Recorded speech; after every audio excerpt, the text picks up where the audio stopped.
The third quarter or the October-December quarter's GDP estimate is going to be announced by the NSO, the National Statistics Organization, on Tuesday. This video is about how good was the growth in that quarter. A CNBC TV18 poll shows that the economy will have grown by 4.7% in Q3. This comes over a 5.4% growth in the previous year's Q3. The quarter ago, that is Q2 growth, was 6.3%. Reserve Bank had estimated that the Q3 GDP will grow at 4.4%. Now, assuming the economy grows at 4.7%, as our poll shows, the quarterly GDP will be slightly over 40 trillion rupees. This is in real terms, adjusted for inflation, not nominal GDP.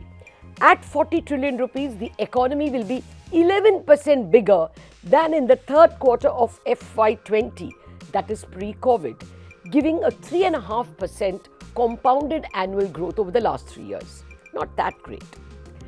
Doesn't a 4.7% number look weak? Would be an obvious question. Actually, economists say if GDP indeed grew by 4.7% over last year's Q3, it's a good showing, since the year before third quarter and the year before that were very strong quarters. In 2021 October, we were emerging from the Delta wave. In 2020, we were emerging from a severe lockdown. So, 4.7% growth over a strong base is good. In fact, if we do deliver a 4.7% growth in Q3, it amounts to a 5% growth over the previous quarter Q2. That's great momentum, sequential momentum. Coming to the components of GDP. In this third quarter, trade, hotels, transport and communications, the big services sector, is expected to have grown by over 11%. But this will still be the weak sector compared to pre-COVID levels. These services, trade, hotels, took a hard knock in 2020, and these sectors are only slowly returning to normalcy.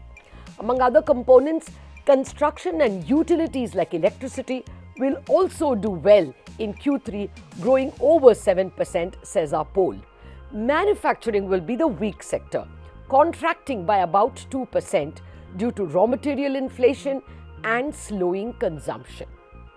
But the biggest point to watch when the GDP numbers are announced on Tuesday will be the revisions to the past years.